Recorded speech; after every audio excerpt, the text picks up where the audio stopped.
I have to let you people know about what happened last Sunday.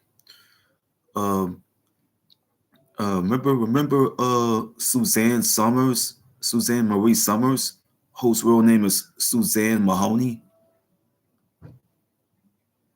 and she was an actress and a television legend.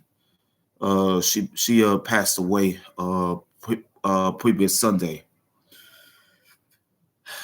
at the age of 76, shy of her birthday, her 77th birthday. And I didn't get a chance to do a live show based on her yesterday. I already did one based on Angela Lansbury on Soul Purpose. But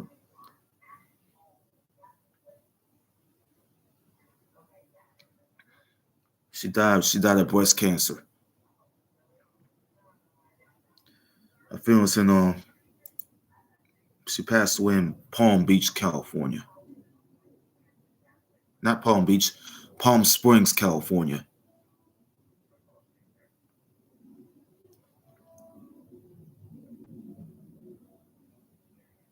But she's a businesswoman in her own right. She was an author and she was a singer.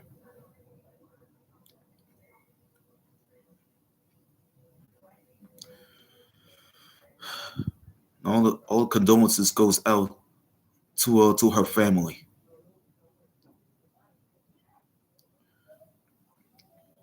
including her granddaughter Camellia Summers,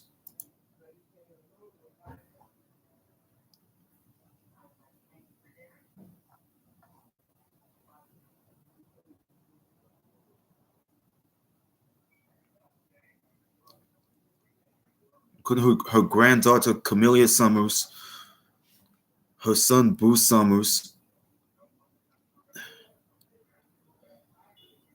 and her daughter-in-law Carolyn Summers, and a few other people, a few other members of her family.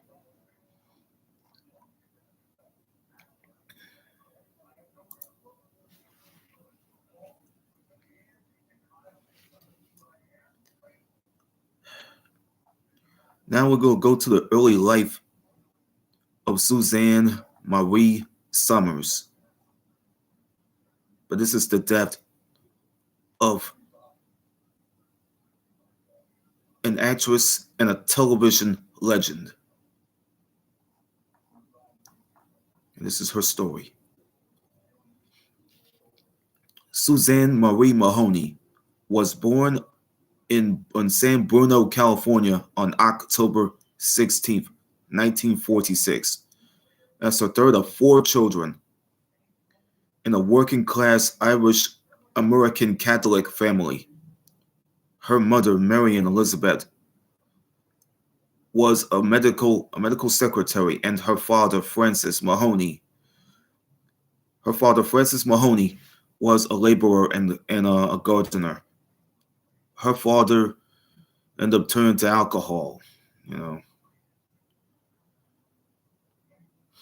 turning to drinking, and he was abusive towards her mom, Elizabeth, her mom Marion. Yeah, she was an alcohol. Yeah, her father was an alcoholic, and he was abusive. And Summers is often worried that he would kill her.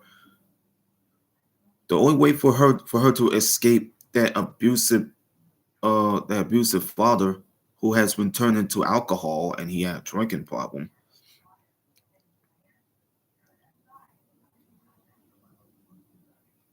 Summers was a bedwetter. Summers was a bedwetter until the age of 12, which led to additional abuse from her father. Her father keep beating on her and beating on her. That's not healthy for a young woman to be in an abusive household. So Summers grew up um, as a teenager when she first attended Mercy High School in Burlingame, California. But she had trouble with her schoolwork of dyslexia and her father's all night rages. And she would often fall asleep in class at school. And at school, she performed the lead role in a production of HMS Pinafore. Yeah, HMS Pinafore, which was an old I think it was came from a comic book.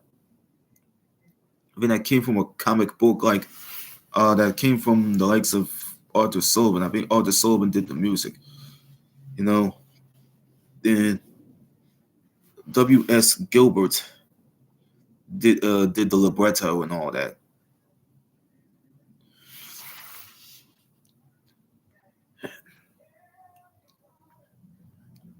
Then she was expelled. Not Summers. Mahoney, Mahoney was expelled. Uh, Suzanne Summers Mahoney, well, Suzanne Marie Mahoney, was like 14 years old. She was expelled at the age of 14. That was for writing sexually suggestive notes to a teenage boy that were never even sent.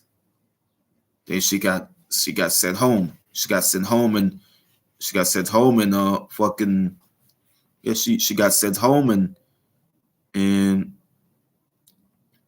know what she did? She got sent home and expelled at 14. I mean, why would they expel her for what? For writing sexually suggestive. I don't know what it is. It was sexually suggestive notes that she would write to a teenage boy that were never going to be sent. Especially Mercy High School, they never tolerated with that sexually uh uh hormone type behavior that she created.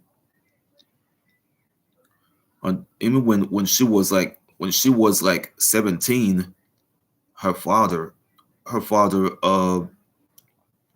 Francis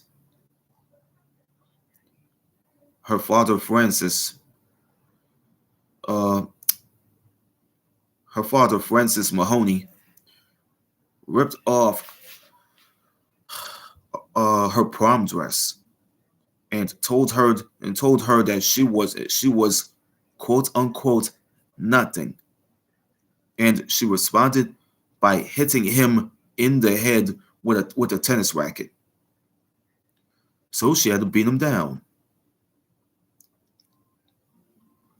She had to beat him down. You know what I'm saying?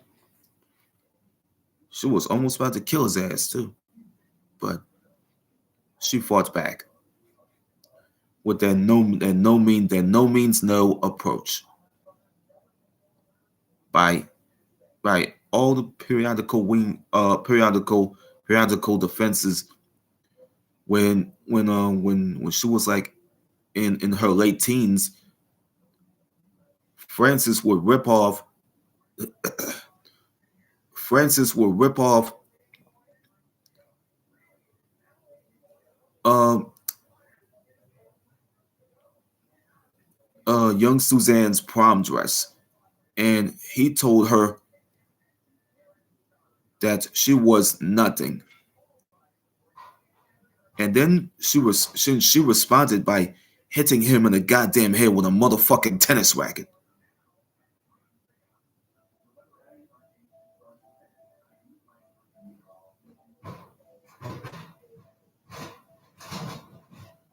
But damn, I've seen this shit before.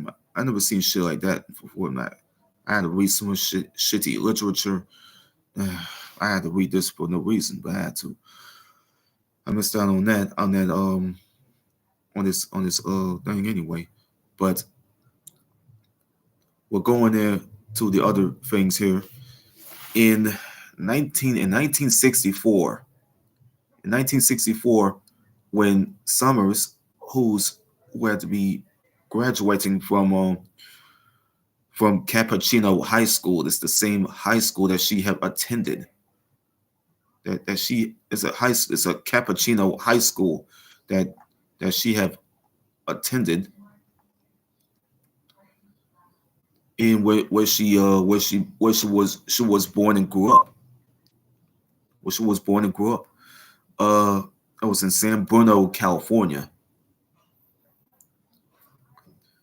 That is where she won. That's where she won the best doll award for her role in the senior musical called Guys and Dolls, and helped organize her class's senior ball, and she then attended um, Lone Mountain College, a college that was run by the Catholic Society of the Sacred Heart Order. But what drew next the year later, in 1965. In 1965, it withdrew when she learned that she was pregnant.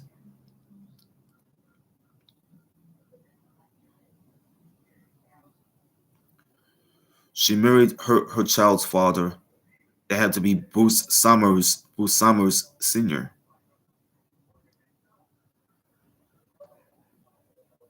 Who had to be Bruce Summers Sr. Uh,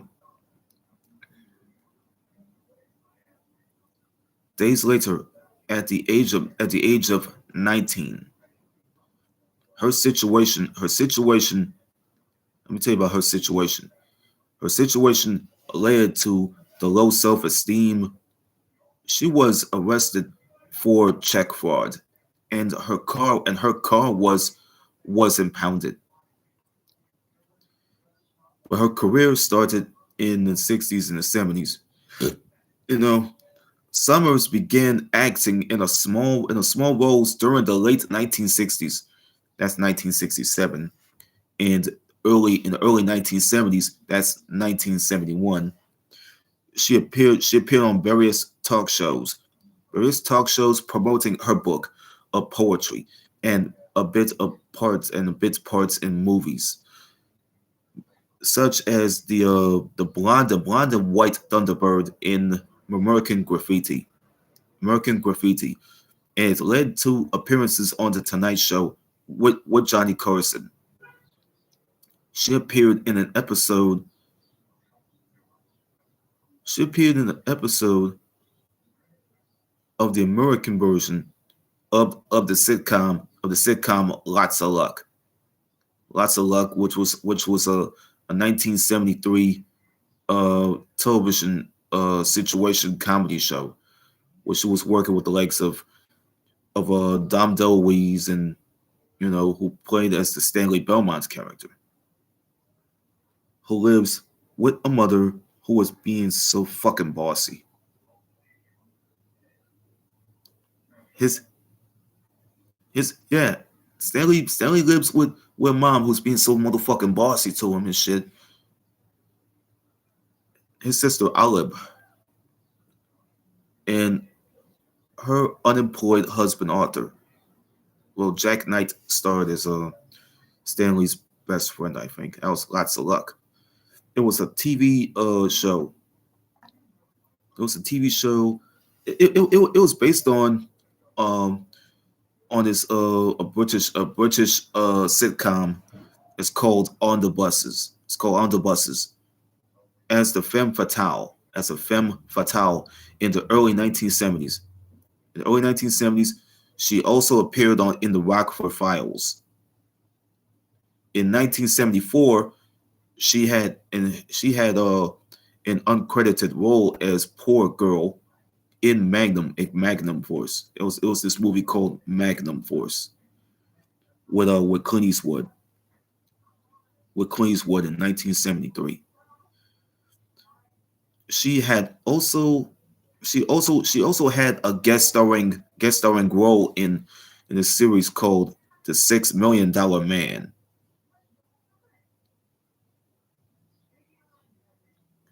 an American sci-fi and action TV series that was running from 1973 to 1978.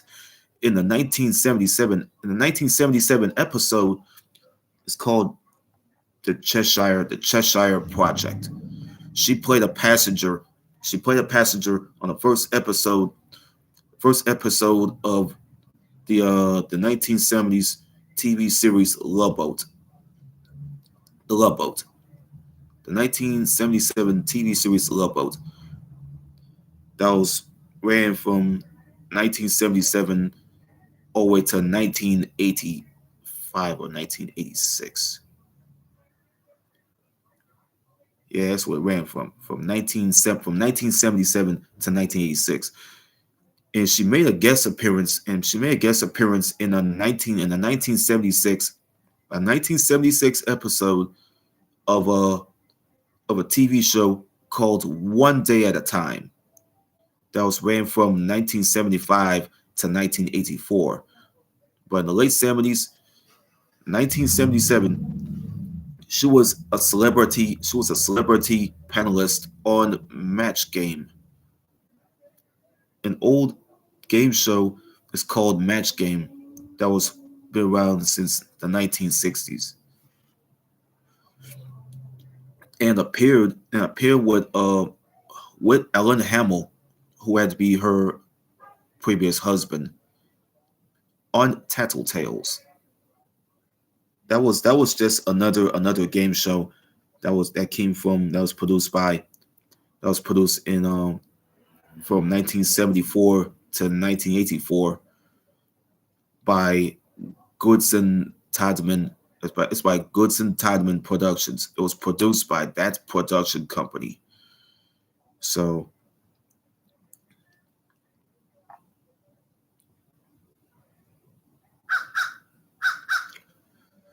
after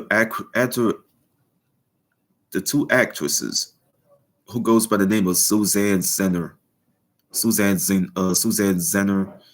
who was a soap opera legend, who was a actress and a soap opera icon,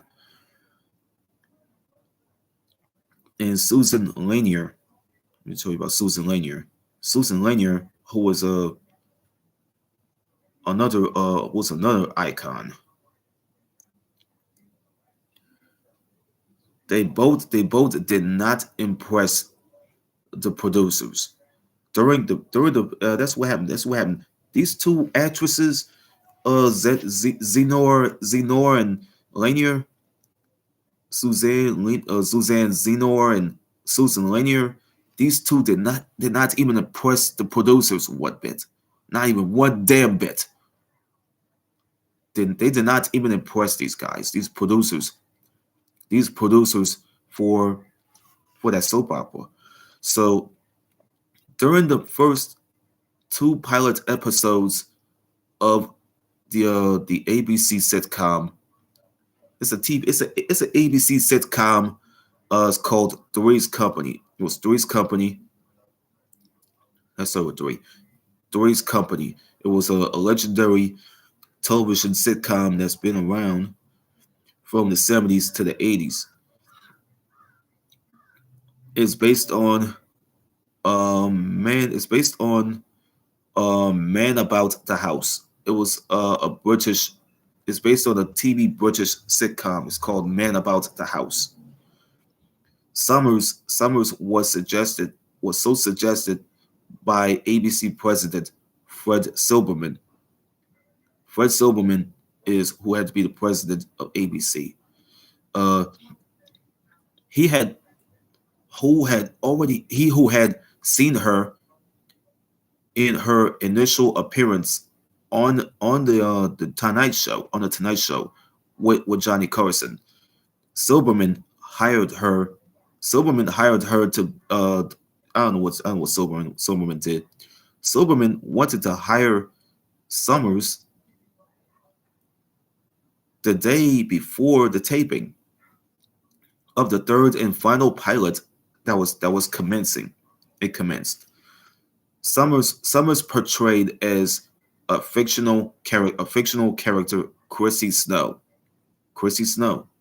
He played the Chrissy Snow character, who exemplified many blonde stereotypes. That's one thing they use. Blonde stereotypes. They talk about blonde bombshells and things like that. It only happened to Marilyn Monroe though. And let me tell you a story. She was employed as an office secretary at first. Summers made about $3,500. She was making money. She was making money per week from the TV show. 3,500. That was lower than what I'm saving. Shit, that's lower than what I'm saving. Summers made about $3,500 per week from the show. I mean, as an office secretary that she was working for, as she was working as a secretary in the office. Let me tell you about this the series of Three's Company. The series had co-starred guys like John Ritter, rest in peace. Let me just show you. Guys like Jonathan, guys like Jonathan Southworth, I just word. Uh, the series had co-starred the two people that was on the show. Guys like Jonathan Southworth Ritter, who was known for his role as a Jack Tripper from the Three's Company uh, sitcom from 1977 to 1984, uh, until long before his death in 2003. And Joyce DeWitt, man, that woman's old as hell, man. Shit, she old as hell, man. She look different. She look kind of different than what she once was back in the 70s. And like, see, the series had co-starred with Ritter and DeWitt. Uh, that was in a comedy that was about two single women living in a single with a single man who pretended to be gay in order to bypass the landlord's policy by prohibiting single men single men by sharing an apartment with single women. The program was an instant success, and the Nielsen ratings eventually spawning a short-lived spin-off series. A short-lived spin-off series is called The Ropers. It's called The Ropers. That was run. That was from its run from 1979 to 1980. That was ran from 1970 1979. It was from 1979 to 1980. It was like a spinoff. It was a spinoff like both years apart. That it's a series that was loosely based on the British sitcom. It was an old British TV show, old British TV sitcom. It's called George and Mildred. It's called George and Mildred, and starring the likes of Norman Fell. You know, R.I.P. to him. R.I.P. to him. And Audra Lindley. R.I.P. to her too. She died before Norman Fell. She died before Norman Fell.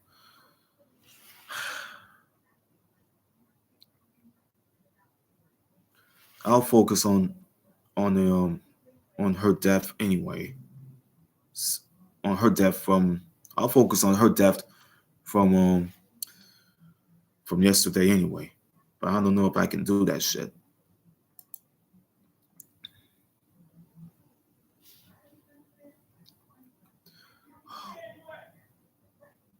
But I'll do it. I'll do it on the next video.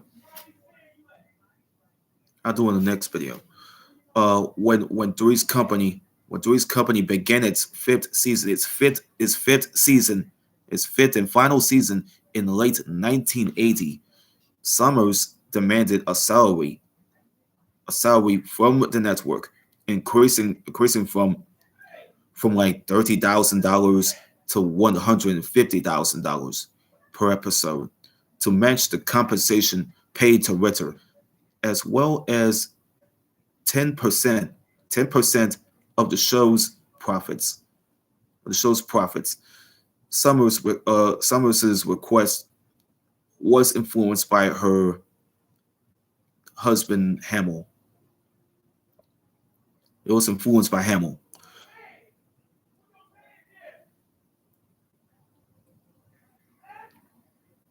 ABC was ABC was willing to offer only a $5,000 per episode raise. A $5,000 per episode raise. Summers then refused to appear in the second and fourth episodes of the season, citing excuses such as a broken rib, and then she finished the remaining season on her contract.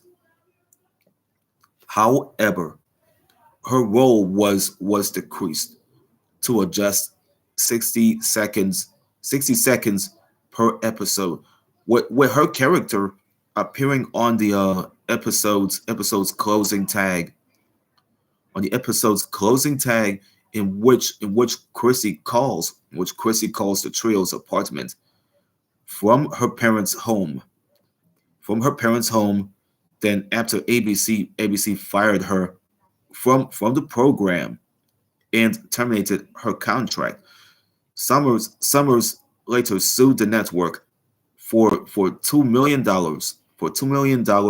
saying that her credibility in show business had been damaged. That's how she sued them. The lawsuit was settled by an arbitrator who decided that Summers was owed only $30,000 due to a single missed episode for which she had not been paid. Future rulings also favored the network and the producers that Summers said she was fired for asking to be paid as much as popular male television stars. In 1983, Suzanne Summers, through her Hamill slash Summers Productions, through her Hamill slash Summers Productions company, signed a deal with Columbia Pictures Television, CPT. Uh, Summers and her Three's Company co-star John Ritter reconciled. They reconciled before that's what they did. This is what they did. This is what I tell you about this shit. Summers and her Three's Company co-star John Ritter, they both reconciled their friendship after those 20 some years of not speaking to each other or one another shortly before Ritter's untimely death in 2003. Summers appeared. Let me tell you about Summers. Summers appeared in two Playboy cover feature nude pictorials in 1980 and 1984 separate. Her first set of nude photos was taken by Stan Malinowski in February of 1970, when Summers was a struggling model and actress and she did this a test photo shoot for the magazine, but she was accepted as a Playmate candidate in the early 1970s. in the early 1970s. But she declined to pose nude. She doesn't want to pose naked. You know what I mean? That was before the actual shoot. During an appearance, that's another appearance that she had done on the Tonight Show in 1980. She denied ever posing nude.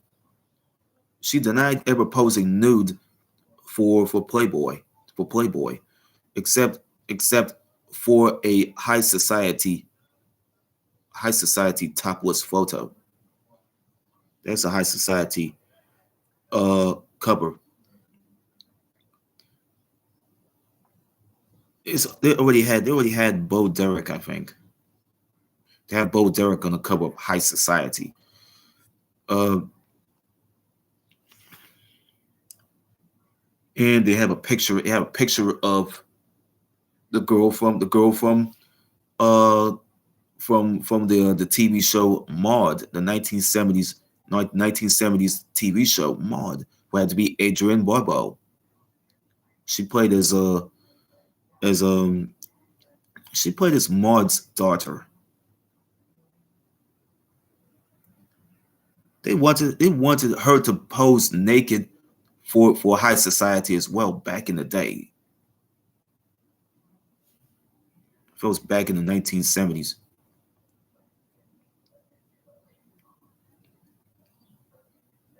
I was back in the 1970s, 1980s time period. So why would she deny ever posing? Let me tell you about this shit. Why would Suzanne Summers denied ever posing nude except for a high society topless photo that that she wanted to do? This prompted Playboy this prompted Playboy to publish to publish the photos from the 1970 Malinowski shoot, the Malinowski shoot, without her permission. Without her permission, Summer's original motivation for posing nude was able to pay the medical bills related to injuries her son Bruce Jr. suffered in a car accident. In a car accident. By the time the photos were published, completely published. Her son was like in his teens. He was like 14 at the time, and Summers feared seeing his mother posing nude posing nude would be difficult for him. So Summers sued Playboy magazine and settled for $50,000, which that was donated to the charity. It was donated to charity with at least $10,000 of it going to Easter Seals. The second nude pictorial by Richard Fegley. Richard Fegley, that's his name. Who had to be Leon Fegley, who was a photographer. Who's been a photographer who worked for Playboy magazine for like at least decades, probably 30 some years. Appeared in December of 1984 in an attempt by Summers to regain her diminished popularity after the Three's Company debacle. The Three's Company debacle in 1981. That was after that. The Three's Company debacle. Yeah, in the early 1980s. 1981 as I exactly known. Despite her anger in the earlier lawsuit that she had to go against the network, Playboy approached. Well, that was against Playboy too. Well, the earlier lawsuit was against the ABC. Another lawsuit was against Playboy as well. But Playboy approached Summers earlier that year to pose nude for twice the time. The second time they wanted her to pose nude earlier that year. She was initially she was angered. She was angered again. Angered. She was angered again. Yeah, she was angry. She was mad again. But eventually agreed after discussing it with her family. She felt that she would have a better chance. She would have a better chance, man, to control the quality of the photos the second time that she wanted to take them. And having the control, such control, was an important condition that Summers attached to posing, despite her earlier belief that her son, especially Summers, would do. Despite Summers' earlier belief that her son Bruce Jr. would not want to see his mother nude, like naked. That means naked. That means naked. Naked. That means her then 18-year-old son, uh, he did not want to be the person to be viewing the second pictorial of his mother in a magazine, probably Playboy. In the 1980s, Summers lived in Las Vegas, Nevada, and she was an entertainer, headlining at I feel it was at the MGM Grand. It used to be the MGM Grand. Well, it became the Horseshoe Las Vegas now. It became a lot. That's what it became. The MGM Grand is no more now it became a Horseshoe Las Vegas. Now it became a Horseshoe Las Vegas now. For those 2 years until the theater burned down, and then at the Las Vegas Hilton, which was now which was Las which was became Westgate Las Vegas. The Las Vegas Hilton is no more though, because that place is going to get turned into Westgate Las Vegas. Now it became Westgate Las Vegas uh hotel. I think it became a hotel, but it was a hotel there, but it was so in the casino now.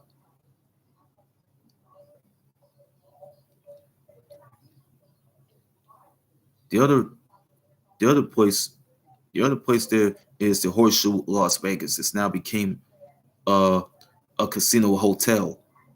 It was in the strip. It was in the strip in Nevada. In Nevada.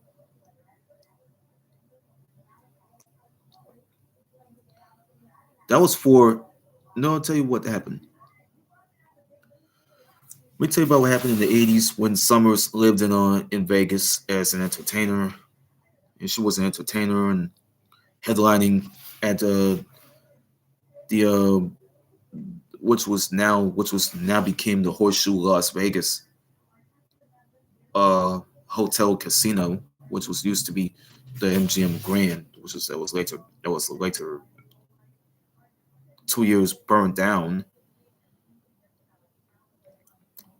Uh, 2 years until the theater was burned down to the ground, and then at the Las Vegas Hilton, now that's what used to be, now became the Westgate Las Vegas, which was became a resort, a casino and resort uh, facility. It became a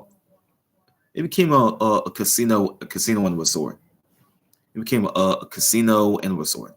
But in the early 80s, Summers would just be performing for those United States servicemen overseas from 87 to 89. From 1987 to 1989, Summer starred in this sitcom called She's the Sheriff. She was on She's the Sheriff, which was a classic uh, TV show that's been ran from 87 to 89. Lorimar Television, Lorimar Television had produced the show. They did the job by producing it. That show has become the stuff of legend now. In the first run syndication, Summers portrayed a widow of two young children who decided to fill the shoes of her late husband, a sheriff of a Nevada town, a sheriff of a Nevada town, a town that was in Nevada. That was in Nevada, Nevada, Nevada. That was in the town. That was the show. Just ran for like 2 seasons. It wasn't even enough. It wasn't even enough for it to stay on television. The show just ran for at least 2 seasons. But in 1990, by 1990, Summers she went back to work. She returned to ABC television. She returned to ABC, especially network TV, as far as I know. Yeah, that's what she's going. That's what she's going back to, network TV. But she appeared in numerous guest roles and made for TV movies, mostly for ABC. Her roles including the movies. One of the movie was already been that was been out since the early '90s. It's called Rich Men Single Women. That's what it's named. Rich Men Single Women. It's a 1990s movie that's been out, and it's attracting the attention of Lower Mar Television, which was already been known. It used to be Lower Mar Productions. Used to be Lower Mar Productions now. Yeah, it used to be Lower Mar. Yeah, that's what it is. It's Lower Mar Television. It used to be Lower Mar Productions Inc. That's what it became, Lower Mar TV and Distribution. So, and Miller Boyette Productions, which was an American TV production company that's been around since the 70s, since the 1970s and 1990s, based on.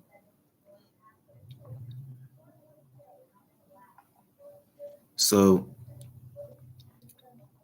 those that's what that movie did attract the attention of both production companies, like Lower Mar Productions, which was now Lower Mar Television and Distribution, and Miller Boyette Productions. That was from Thomas as came put together by uh, uh, Thomas Miller and Robert Boyette.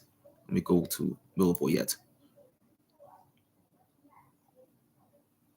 Thomas Miller, and yeah, this is what put together by. It's been put together by guys that's been putting that production company together. The main two people that put it together was Thomas Miller and Robert Boyette. The main two people that was the main two people, main three people, the main four people that was already working with them since the 70s and 80s was Edward Milkis, uh, and Gary Marshall. The other two people that was already I was working with them is Yeah, the two people already had to be Edward Milkis and Gary Marshall. Well, the last two people that was working with them from the early '90s all the way to the late '90s was William Bickley, and Michael Warren. They did the they're responsible for helping them do the productions for Happy Days, Laverne and Shirley, Mork and Mindy, The Hogan Family, Bosom Buddies, Full House, Full House, Perfect Strangers, Family Matters, and Step by Step. They're responsible for all those TV shows from the '70s all the way to the '80s and '90s. So that's history. That's history. But those production companies, that movie would, I'm gonna tell you about this again. Last time I'll tell you this. That movie would be attracting the attention of those production companies that who were also developing a new TV show, a new sitcom. Summers had starred in the film with the legendary Heather Locklear. The legendary Heather Locklear. HL, that means Heather Locklear, who was uh who was inadvertently who was inadvertently directed the focus of both production companies. Both production companies, known to Summers due to Locklear's starring role in Going Places. That came from those companies, those production companies like Lorimar and Miller Boyette. For Lorimar, this was asking Summers back since they alone had produced She's the Sheriff. In September of '91, Summers returned to series television in a sitcom called Step by Step. With the star of a 1970s TV show Dallas, Patrick Duffy. Let me get the name. Let me get this name here. Patrick Duffy, the star of a 1970s TV series that built into a soap opera. It's called Dallas. He was known to play as yeah, this man. He used to play as Robert Ewing, the youngest son of Miss Ellie and the nicest brother of John Ross Ewing.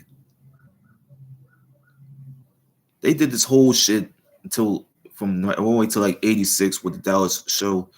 They tried to start that whole phenomenon. They did this whole theory of the whole shot JR theory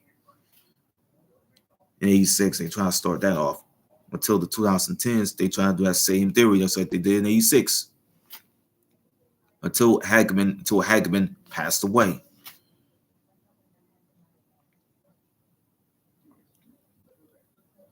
Let me tell you about this shit. In September of 1991, Summers returned to a series television in a sitcom Step by Step alongside Patrick Duffy, who was a star of Dallas, and it was a 1970s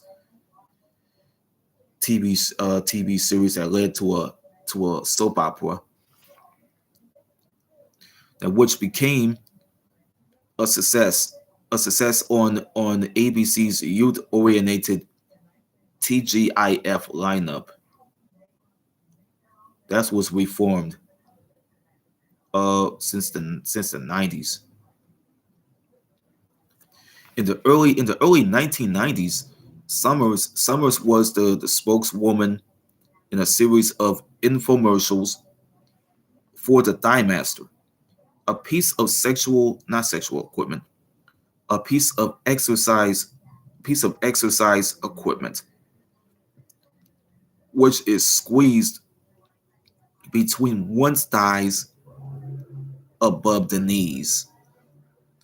In 1991, a 2-hour biographical film of Summers starring the actress herself, herself, entitled Keeping Secrets, based on her autobiography uh, of the same title, was broadcast by ABC, the network. The network. The movie chronicled Summers' troubled family. Yeah, it's called. That's what it's called. It's an ABC movie chronicled um, Summers family. What is it? Summers' troubled family life and upbringing, along with her subsequent rise to fame. In 1994, Summers launched a daytime talk show that was titled Suzanne Summers. That was around her name. It's the same name, which lasted for one season. One season, as you know how that season does. That show would last for like one season. With step by step, they continued the show. The network, they decided to continue step by step until the end of the of season six. The end of its sixth season in 1997. That's what they're going to end. When the series moved to CBS, that's for what turned out to be the its final season. That's the last season. From 1997 to 1999, yeah, from 1997 to 1999, Summers co-hosted with the revised Candid Camera show, the Candid Camera show. When CBS revived it and nursed it back to health with Peter Funt. Summers stayed for 2 years before PAX TV renewed the series without her. Now PAX TV became Ion TV now. Well, it's it used to be WCCL TV, but now it became what is it? WPXL TV? I do not know.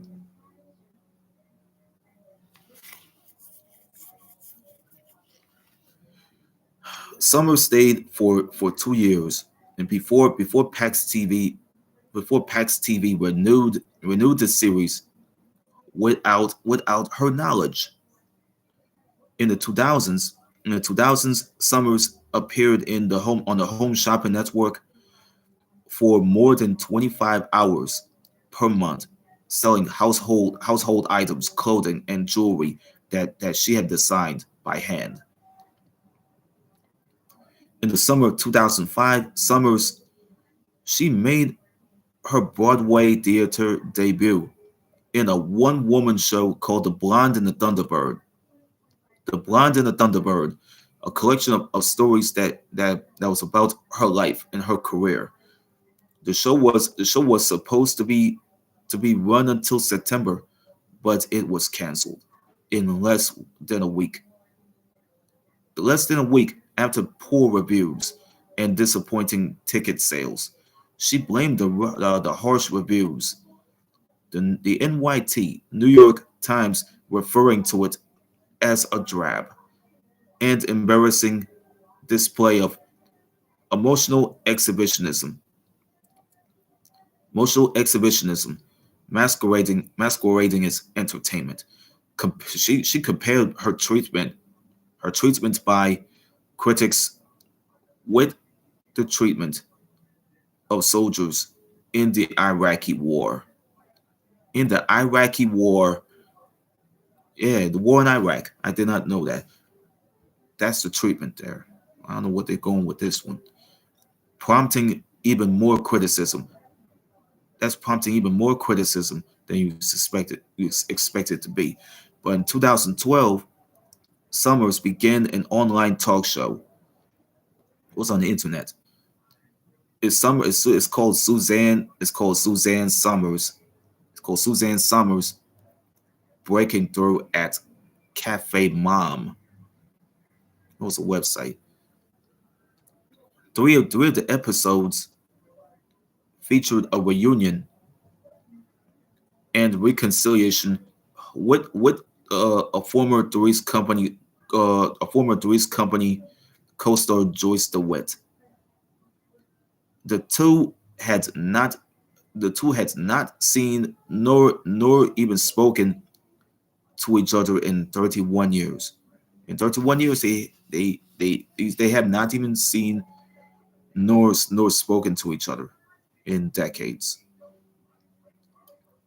Summers and DeWitt, they briefly discussed John Ritter, and how glad they were both had spoken with him shortly before sudden death, his sudden death in 2003.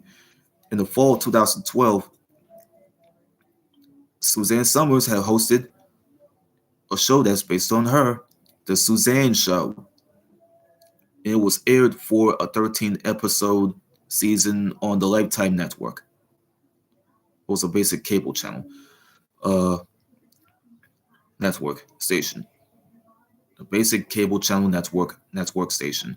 It's basic like Summers welcomed various guests covering a wide range of topics relating to health and fitness. On early 2015, Summers was announced as one of the stars participating on the 20th season of Dancing with the Stars. Dancing with the Stars. Her partner was professional dancer Tony Dobolani. Let's get the name in. Tony Dobolani. Well, his real name was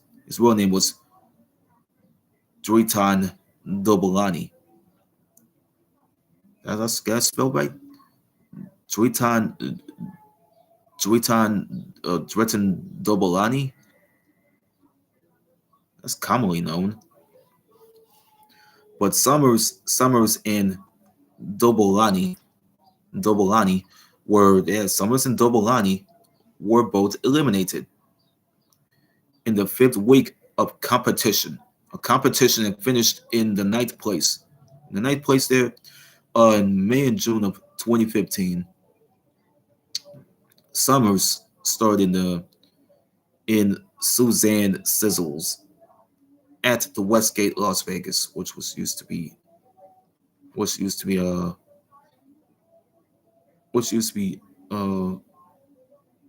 I don't know. It used to be some sort of casino, but now it's already been known as a casino and resort. So the medical bills. We're going to the medical bills now. Uh, Summers has supported the bioidentical hormone replacement therapy. Her book, called Ageless, includes interviews with 16 practitioners of bioidentical hormone therapy.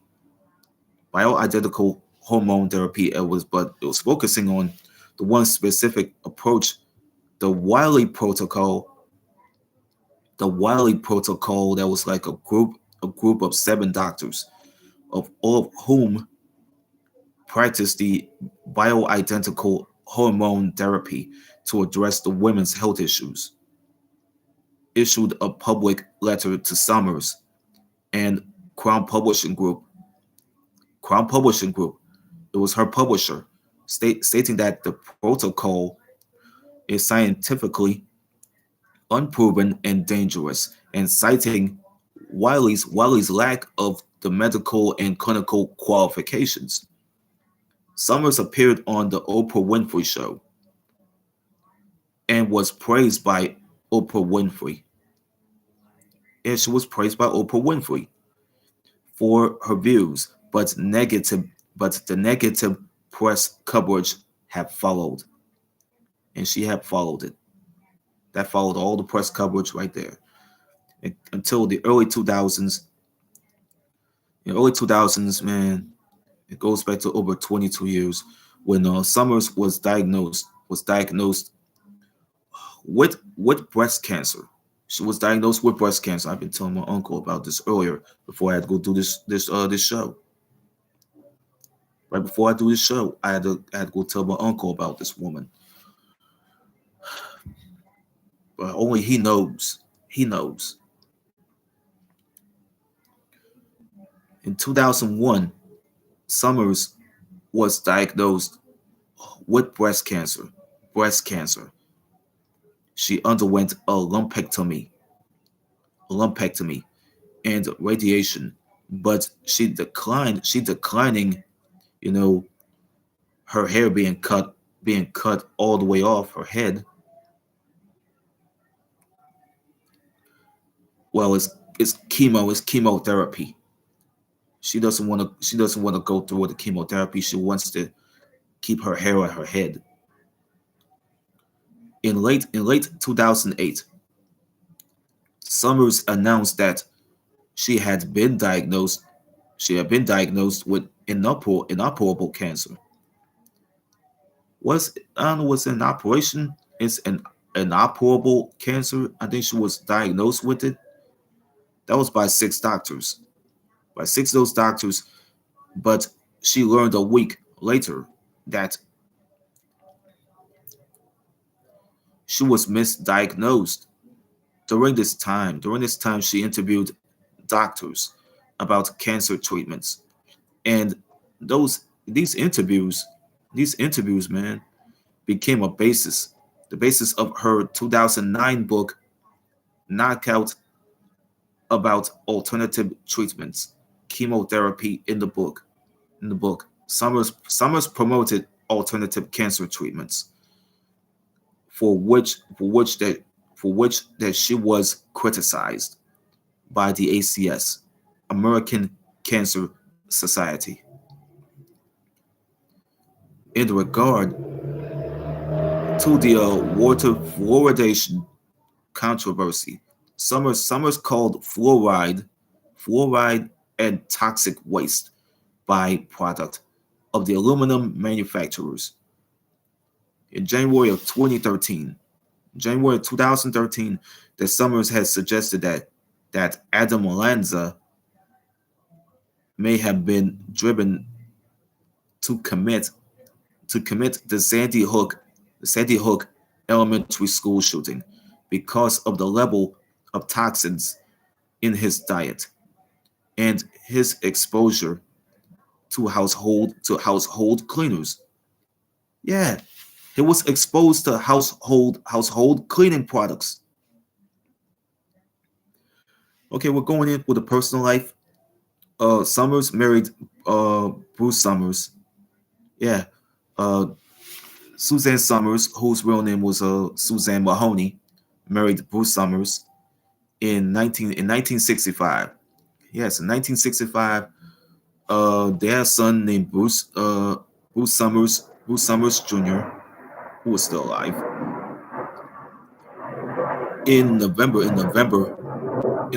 that year, after divorcing in 1968, Summers worked as a prize model on the Anniversary Game.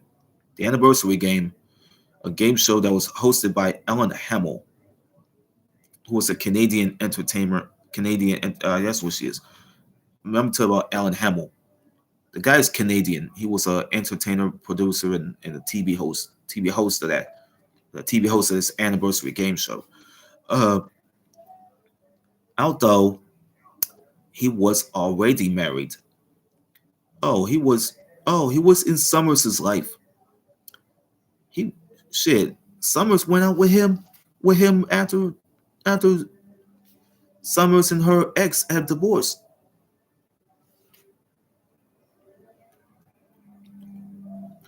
Okay, although he was already married, they began dating. She had an affair with him. She had an affair with him that led to an abortion. But they married in the late 1970s.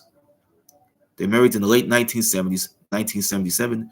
Summers had three granddaughters that had to be Camellia Summers, Violet Summers, and Buffa. Daisy Hamel Buffa. In 1971, her 6-year-old son was struck by a car. The resulting trauma led her to seek therapy for both herself and her son. For both herself and her son. An experience that revealed that she had very low self-esteem. Summers and Hamill. Summers and Hamill bought a house in Palm Springs, California in 1977, and they sold it in 2021 for like 8.5 billion. What was it, for like 8.5 million dollars?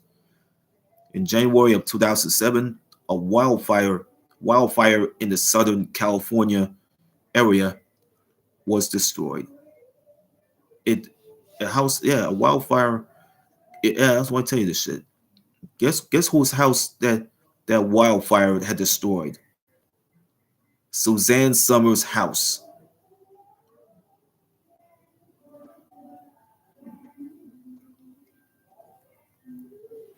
I mean, this is what happened with a wildfire in Southern California. It destroyed Summers's home in Malibu, California. Malibu, California, it destroyed her home. Her home was destroyed by a wildfire in California. In California, that's where she had to move to another house. She had to move from house to house. It's happened. It happened to Tia Torres, the star of Pit Bulls and Parolees. That was a Animal Planet uh uh reality show. It's based on dogs and guys that was beyond parole.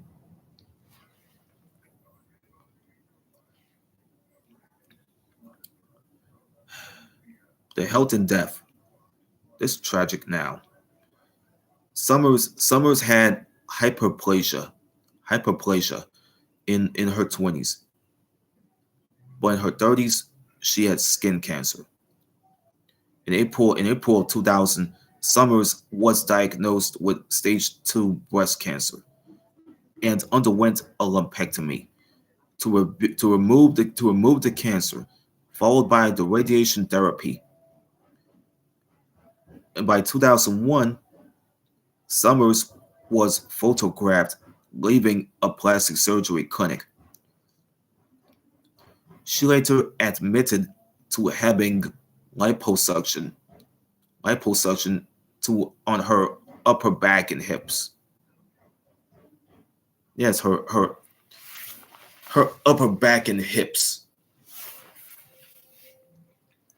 In 2018, it was reported that she underwent an experimental stem cell therapy to regrow the breast she lost to cancer. In 2020, Summers fractured her hip when she jumped out of a private tram to her house. And until she died at her home in Palm Springs, California, on October 15th, one day before her 77th birthday. Well, she's 77 yesterday now, so yesterday she turned 77. It was after her death. It's after her untimely death. So on Sunday. But uh, yesterday she turned 77 after she died on Sunday. But it's one day before her 77th birthday. Her breast cancer had returned earlier in the year. We got awards and recognition. It's 1 hour. See, on May 2nd, long before that, she was inducted into the infomercial Hall of Fame. All the work that she has been done from the 1960s, Anniversary Game, Man Trap, Lots of Luck, Rockford Files, The Big Ripoff, Sky Heist, $6 Million Man, Starsky and Hutch, Match Game, The Love Boat. Well, Starsky and Hutch, they never even mentioned any of that stuff. The Big Ripoff, they never mentioned it. Starsky and Hutch, Match Game, oh, that's been mentioned. Love Boat, mentioned. Tattletales, mentioned. Three's Company, mentioned. Happily Ever After, never mentioned. Zuma Beach, never mentioned. Hollywood Wives, never mentioned. Goodbye Charlie, never mentioned. She's the Sheriff, mentioned. Rich Men, Single Women, mentioned. Step by Step, mentioned. Keeping Secrets, mentioned. Exclusive, never mentioned. Suzanne Summers show, that was completely been mentioned. Full House, yeah, she was appearing on that show. Uh, but this that was never even mentioned in her story. Seduced by Evil, never mentioned. 8-track flashback, never mentioned. Devil's Food, Simpsons, The Simpsons, the day the violence died, never mentioned. The Christmas Day Parade, the Christmas Day Parade that was put on by Walt Disney World. It's never been told, never been mentioned. Candid Camera, been mentioned. No Laughing Matter, never mentioned. Darklings, never mentioned. Kathy Griffin, My Life on the D List, never mentioned. The Suzanne Show, mentioned. Housewives, Real Housewives of Beverly Hills, never mentioned. Dancing with the Stars, mentioned. Home and Family, never mentioned. All the films that she have done, from Bullets all the way to Say It Isn't So. That's all the work that she have completely done. Uh,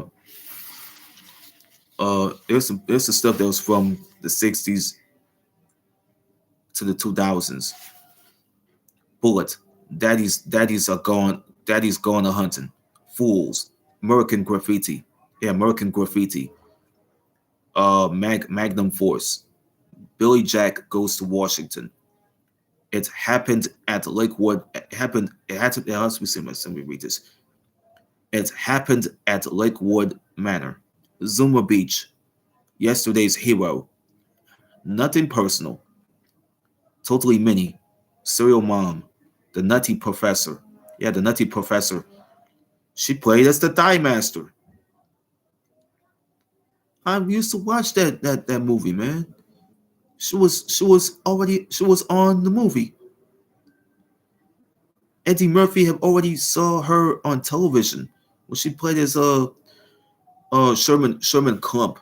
Sherman Clump was this fat ass professor who's already fucking teaching a class, and then he was known for eating fucking M and M's and shit, mm, eating M and M's and shit. Rusty a Dog's Tale. Say It Isn't So. Yeah, that's all there. That's all the movies that being featured.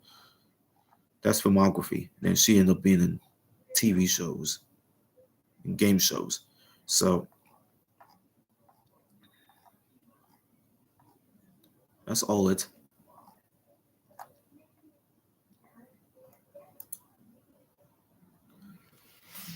I got to let you know about what happened with Suzanne Summers, folks.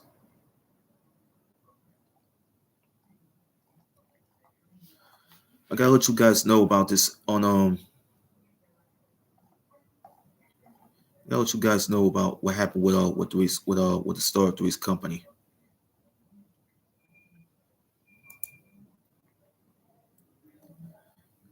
The New York Times. This is the NYT. I'm reading for y'all.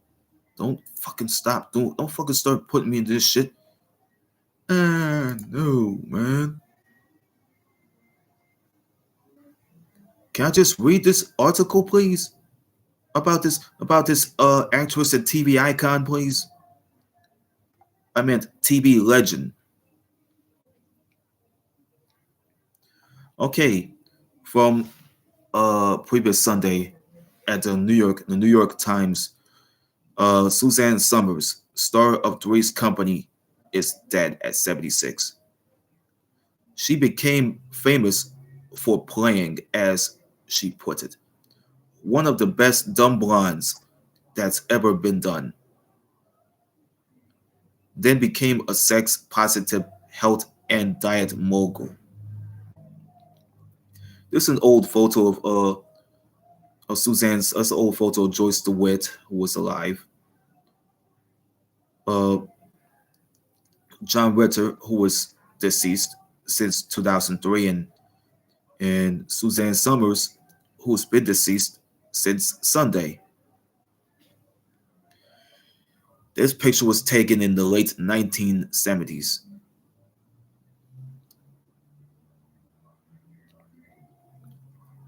Yeah, they want to set up the Three's Company sitcom in the late 70s with Joyce DeWitt and John Ritter. That came from the ABC photo archives. So Alex Traub will tell you this. Will read this to you. I will read this to you from Alexander Traub. Suzanne Summers, who gained fame by playing a ditzy blonde on the hit sitcom Three's Company, and then by getting fired, and when she demanded equal pay with the series male star, and who later built a health and diet business empire, most notably with the Thigh Master, died on Sunday at her home in Palm Springs, California. She was one day away from turning 77. From turning 77. The cause was breast cancer.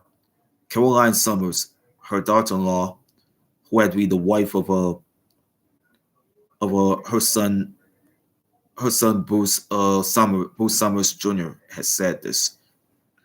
Three's Company which premiered in 1977, told the story of two roommates, Chrissy Snow, a secretary,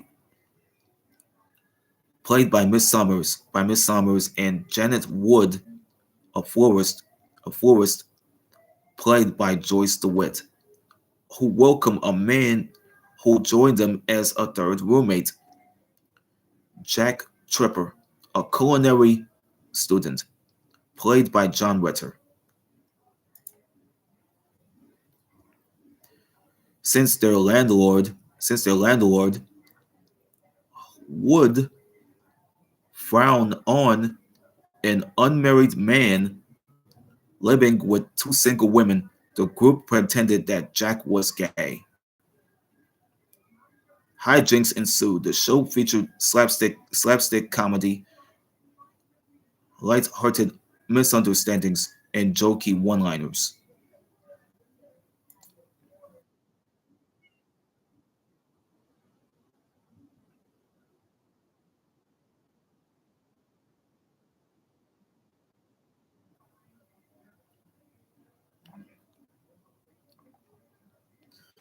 By the show's fifth season, Three's Company was one of the nation's most popular sitcoms. Miss Summers' acrimonious contract negotiations with ABC Networks became news in 1982, where she started asking for a raise, like a $50,000 raise or something, from $50,000 to what, $30,000 an episode in like recent years.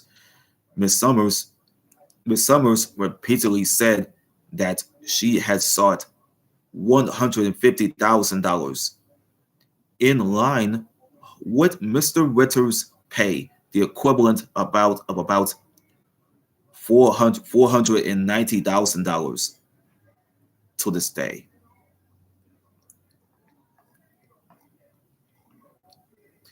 She did not get the pay increase. Instead, she was fired. I've been playing what I think is one of the best dumb blondes that's ever been done. But I never got any credit. She told the Times that year, did it. I did it so well. I did it so well that everyone thought I was really a dumb blonde. Miss Summers' first notable role came in the 1973 Oscar-nominated American Graffiti. It's a nominated film. It's a nominated film. It's Oscar-nominated film. It's like it was called American Graffiti. Even though she appeared on briefly mouthing "I love you" to one of the stars, Richard Dreyfuss. The credits listed her as blonde in T-Bird, blonde in T-Bird. But the scene was was it was it beguiling? But the scene was beguiling enough to earn her a spot on the Tonight Show with Johnny Carson, who Miss Summers recalled in an interview with Page Six this year. Introduced her as the mysterious blonde in the blonde, the mysterious blonde in the Thunderbird from American Graffiti. That's the movie that she was starred in. It was a film that she was starred in. This is Suzanne Summers. This is Suzanne Summers after she was done with the Three's Company show. I don't know what happened to her. This is Suzanne Summers after she was done with the Three's Company TV show. Man, that's her in 2020, man. God, I miss her, man. I miss everything she had done. That smile, that beautiful, lovely smile. That's that's uh that's Suzanne Summers in the East Coast, especially in New York. Over 3 years ago, after leaving Three's Company, she was appearing in many other TV shows, including Step by Step. You know, later she started appearing on the Tonight Show. She started saying that she got the she she's saying that got her the audition for the Three's Company TV series. Three's Company TV series. In the years after Three's Company, Miss Summers remained in the public eye through frequent appearances in movies and on television, including the 1990 sitcom Step by Step, a stint co-hosting the TV series Candid Camera, and a wide variety of talk shows. But her later reputation sprang from her business acumen, which proved to be more formidable than ABC's executives may have appreciated. Oh yeah, the executives may have appreciated. In 1980, she and her husband Alan Hamill made the Thigh Master a workout device, one of the most recognizable products, one recognizable products in the infomercial history. Thanks in part to Miss Summers's many leggy appearances alongside the product. The ads, the advertisements had showcased her beauty and her advice. Her advice that Thigh Master was an easy thing to squeeze. Squeeze your way to shapely hips and thighs. Hips and thighs. More than 10 million Thigh Master units have been sold at an average price of $30. Said Caroline Summers, the president of her now late mother-in-law's company, which owns Thigh Master, has overseen Miss Summers's other business and entertainment activities. This is a picture of Suzanne Summers. Suzanne Summers, uh, this is her on Step by Step. Um, this is a picture. This is a picture of her and Patrick Duffy. This is her and Patrick Duffy in 1993. Her in 1993 in together in a scene from the Step by Step sitcom. in which they starred in an episode titled Videomania. Videomania, Miss Summers was holding a workout device that she had developed with her husband. There's a picture of her holding a thigh master that she already this a thigh master. They have her own likeness and her own picture on it. And there's Patrick Duffy holding a 16-bit video game console system. Well, that console was like a ripoff of Sega. It was like a ripoff of Sega. It's called Super Video Buster. Super Video Buster. That was like a that was like a that was like a parody of Sega Genesis that my dad used to get gotten for me all them years ago. But in the mid 2000s, Miss Summers was appearing on the Home Shopping Network for more than 25 hours every month. 25 hours every month that she was the pitch woman. The pitch woman for everything from the cowboy boots to the waffle irons. She also wrote in more than 25 books. She also wrote in more than 25 books, including 14 bestsellers, mostly focusing on issues related to the body and aging. Some methods she had prompted or promoted, particularly bioidentical hormone replacement therapy, a treatment that she called the juice of youth. The juice of youth for menopausal women have been criticized by doctors as unproved and possibly unsafe, even as the market for them has grown.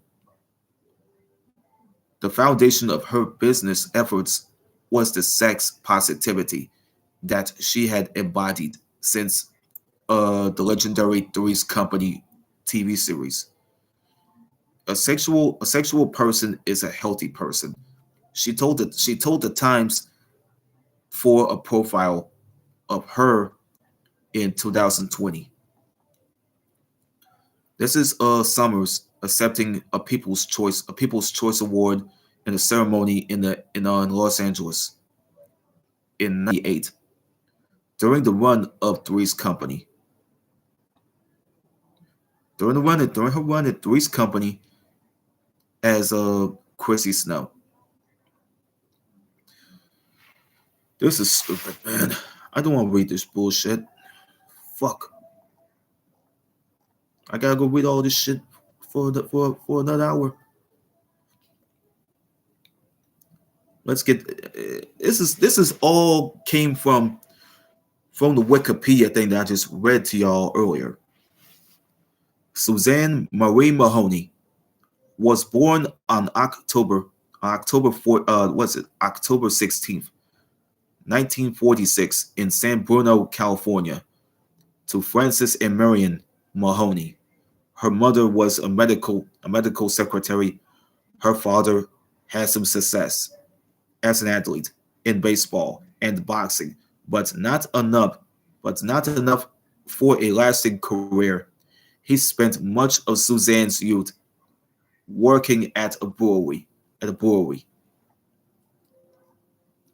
Suzanne Mahoney was kicked out of a Catholic high school, when nuns discovered love letters that she had written and had never been sent to a boy. But she graduated from Cappuccino High School, a public school in San Bruno, where she was born in. She attended Lone Mountain College, which later became part of the University of San Francisco, but she dropped out after she discovered in 1965 that she was pregnant. She was pregnant. She married the baby's father, Bruce Summers. Days later, they divorced in the late 60s. They divorced in the late 60s. Not long afterward, she started working as a prize model on a game show hosted by Ellen Hamill, a frequent TV host that they quickly began dating. They quickly began dating and married in the late 1970s. In addition to Caroline Summers, Miss Summers is survived by her husband, a son from her first marriage, Bruce Summers, two children, Stephen and Leslie Hamill, two siblings, Maureen Gilmartin, and Dan Mahoney, two granddaughters, and four step grandchildren. Miss Summers was first diagnosed with an aggressive form of breast cancer more than 20 years ago. More than 20 years ago, she pivoted from selling. Let's see. She pivoted from selling mainly jewelry, apparel, and weight loss and diet products to focusing on organic skincare and cleaning goods along with her promotion of hormone therapy.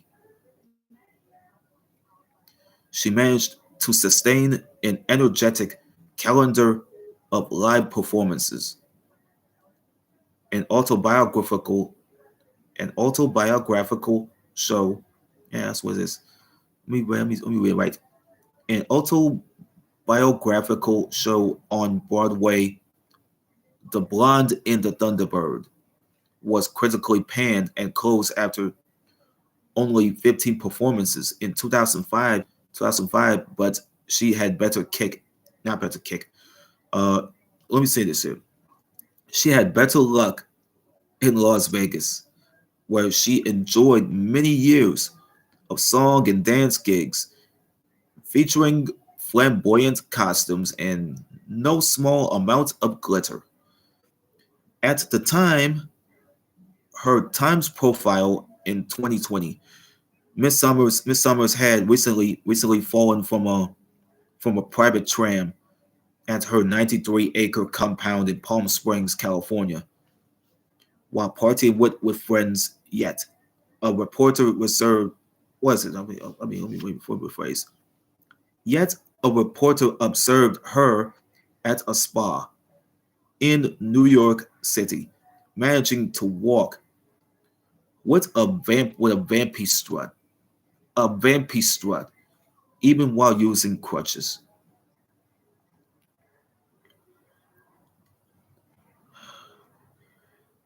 R.I.P. to Phyllis Coates, man.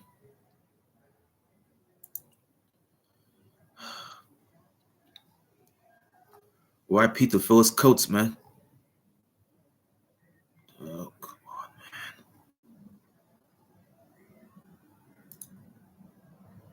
See, it's being jerky. See, people. See, these motherfucking people at the New York see motherfuckers see these motherfuckers at the NYT think they slick. These motherfuckers at NYT think they fucking slick, bro. These motherfuckers think they slick, bro. These people think they slick, bro. Straight up, these motherfuckers think they slick, bro. These punk ass motherfuckers think they slick.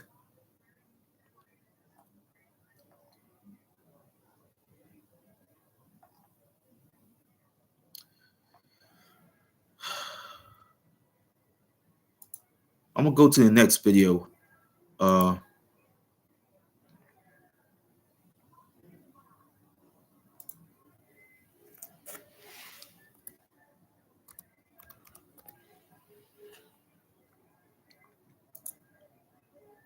I got another story based on Audra Lindley. I got another story based on Audra Lindley. Um,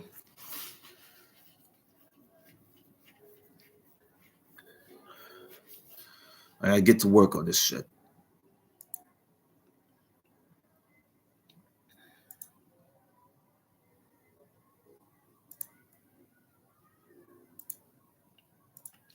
Oh man, come on, man.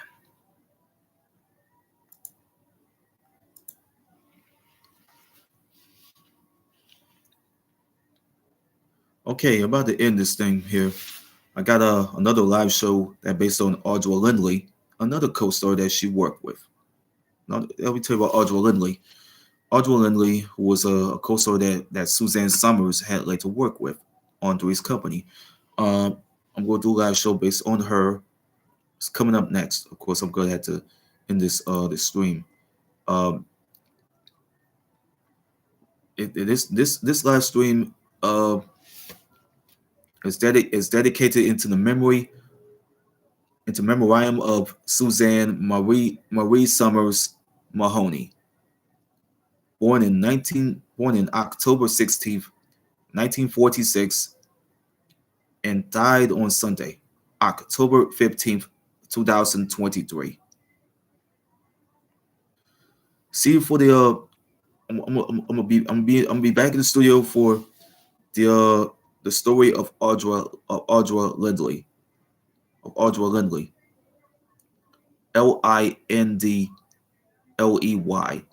Lindley, Audra Lindley.